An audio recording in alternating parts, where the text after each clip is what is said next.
Sweet potato ಮೊಸರು ಬಜ್ಜಿ ಮಾಡೋಣ. ಗೆಣಸು, ಹಸಿಮೆಣಸಿನ್ಕಾಯಿ, ಕೊತ್ತಂಬರಿ, ಕರಿಬೇವು, ಮೊಸರು, ಇಂಗು ಇಷ್ಟೆಲ್ಲ ಸಾಮಾನಿದ್ರೆ 2 ಮಿನಿಟ್ಸಲ್ಲಿ ನಾವು ಇದನ್ನು ಮಾಡ್ಕೋಬೋದು.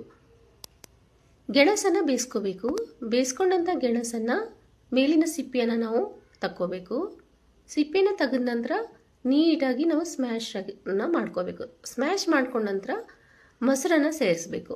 ಹುಳಿ ಮೊಸರಿದ್ರೆ ಇನ್ನೂ ಚಲೋ ಟೇಸ್ಟ್ ಬರ್ತದೆ. ಮೊಸರನ್ನು ಸೇರಿಸಿ 2 ನಿಮಿಷ ಬಿಡಬೇಕು. ಇವಾಗ ಒಗ್ಗರಣೆನ ಮಾಡ್ಕೊಳ್ಳೋಣ.